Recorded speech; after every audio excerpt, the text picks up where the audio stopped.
অনেকে বলে ফজরের নামাজ পড়ে গিয়ে ভোটের লাইনে দাঁড়াতে হবে।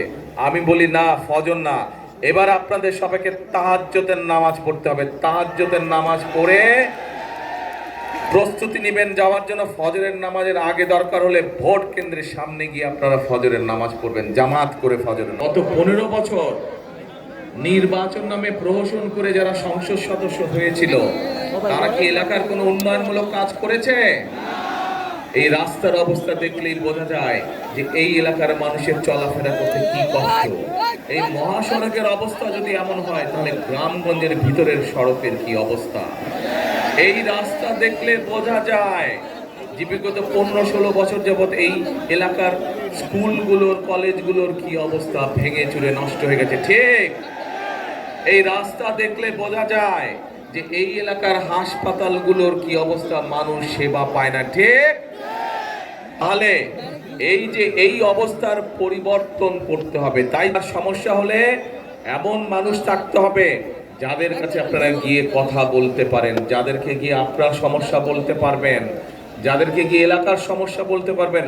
রাস্তা নষ্ট হলে আপনার এলাকার, আপনার ইউনিয়নের, আপনার গ্রামের রাস্তা নষ্ট হলে আপনার এলাকার জন্য কাজ করবে, রাস্তা ঠিক করার জন্য। স্কুল নষ্ট থাকলে স্কুল ঠিক করার জন্য কাজ করবে। মাস্টার সাহেব না থাকলে অন্য জায়গা থেকে মাস্টার সাহেব আনার ব্যবস্থা করবে। হাসপাতালে ডাক্তার না থাকলে ডাক্তার আনার ব্যবস্থা করবে। এই জন্য আপনারা জনগণের সরকার প্রতিষ্ঠিত হওয়া দরকার, এবং জনগণের সরকার প্রতিষ্ঠিত হলে একমাত্র জনগণের ভাগ্য পরিবর্তন হতে পারে।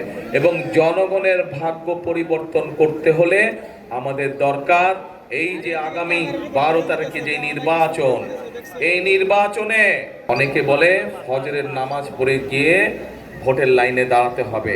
আমি বলি না, ফজর না, এবার আপনাদের সবাইকে তাহাজ্জুদের নামাজ পড়তে হবে। তাহাজ্জুদের নামাজ পড়ে প্রস্তুতি নেবেন যাওয়ার জন্য। ফজরের নামাজের আগে দরকার হলে ভোট কেন্দ্রের সামনে গিয়ে আপনারা ফজরের নামাজ পড়বেন, জামাত করে ফজরের সময়।